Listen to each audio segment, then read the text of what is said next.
Good morning yours. நாம் இன்னைக்கு 4ஆம் வகுப்பு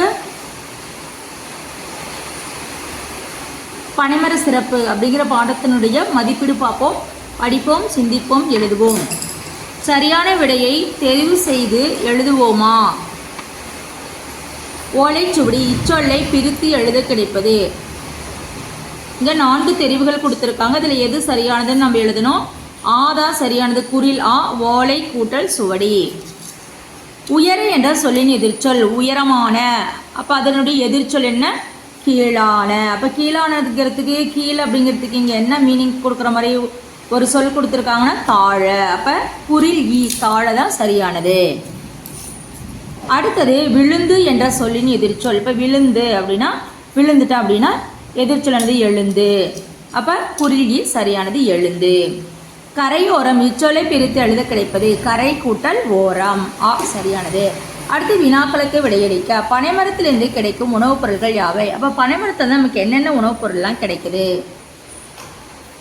பனஞ்சாறு பதநீராகவும் கற்கண்டாகவும் கருப்பட்டியாகவும் பயன்படுகிறது.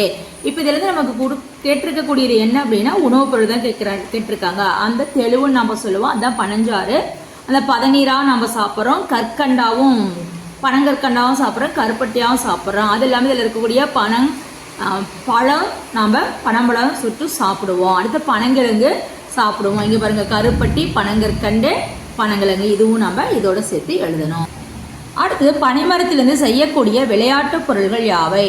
நாம் விளையாடுவதற்கு பயன்படுத்தக்கூடிய பொருட்கள் நிறைய நம்ம பனைமரத்திலிருந்து செய்கிறோம். அது என்னென்ன பொருள்கள்? நாமளே செய்வோம். நுங்குலாம் சாப்பிட்டுட்டு பனங்காய் வண்டி செய்வோம். பனை ஓலை காற்றாடை செஞ்சு நம்ம விளையாடுவோம். அடுத்து பனை ஓலை, விசிறி, பொம்மைகள் போன்றவற்றை செய்தும் விளையாடலாம். அடுத்தது பனைமரத்தின் சிறப்புகள் யாவை? 3வது வினா பனைமரத்தின் சிறப்புகள். 3வது வினாவிற்குண்டான விடை பனைமரம் வலுவான காற்றை தாங்கும் வலிமை பெற்றது. மேலும் பனைமரத்தின் வேர் நீரை உறிஞ்சி வைத்துக் கொள்ளும் இயல்பு கொண்டது. இது நிலத்தடி நீர்மட்டம் உயர காரணமாக அமைகிறது.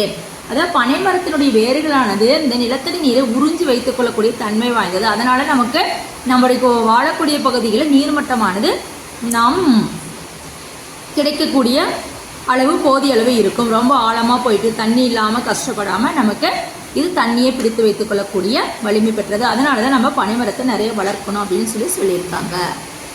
அடுத்த மறுபடியும் இன்னும் என்ன எழுதலாம் அப்படின்னா பனைமரம் நமது தமிழ்நாட்டின் மாநில மரமாகும். இதையே இதனுடைய சிறப்பு எழுதலாம். அடுத்தது மொழியோடு விளையாடு. சொற்களுக்கு உரிய படங்களை பொறுத்துக. இங்கே எழுத்துக்கள் கொடுத்துருக்காங்க, இங்கே படங்கள் கொடுத்துருக்காங்க. அதுக்குண்டானதை நம்ம எழுதணும். இதில் ஓரெழுத்து சொற்களாக கொடுத்துருக்காங்க. ஈ, பூ, நா, ஆனா, பசு. இதுக்குண்டானதை சரியானதை பொருத்தணும். அடுத்ததாக வேறுபட்ட பொருள் தரும் சொல்லை கண்டுபிடித்து வட்டமிடுக. இங்கே வேறுபட்ட சொற்கள். இங்கே நிலவுன்னு என்ன? மதி, சந்திரன், கதிரவன்னா சூரியன். வேறுபட்ட பொருள் மன்னன், அரசன், முந்திரி, வேந்தன். இப்போ இங்கே அரசன், வேந்தன், மன்னனை குறிக்கும். முந்திரிங்கிறது நம்ம இல்லை முந்திரி இல்லை மந்திரி. மந்திரிங்கிறது வேற ஒருத்தருக்கு அங்கே இருக்கக்கூடிய அமைச்சரை குறிக்கும். அடுத்து அம்மா, அன்னை, தாய், மழலை. அன்னைனால அம்மா தான், தாய்னா அம்மா தான், மழலைனா குழந்தை. குதிரை, குதிரைக்கு வேறு பெயர்கள் என்னென்னா பரி, புறவி. நரினா நரியை குறிக்கும். அப்போ இந்த மாதிரி ஒரே பொருள் தரக்கூடிய பல்வேறு சொற்களை தான் நம்ம ஒரு பொருள் பன்மொழி அப்படின்னு நம்ம சொல்லுவோம். இப்போ நம்ம இந்த பாடத்தை பற்றி நம்ம ஏற்கனவே ஒரு வீடியோவில் போட்டிருக்கோம். இப்போ இதில் இருக்கக்கூடிய மதிப்பீடுகள்லாம் குறிச்சிட்டோம். நீங்கள் படித்து பார்த்து புரிஞ்சுட்டு எழுதுங்க. Thank you viewers.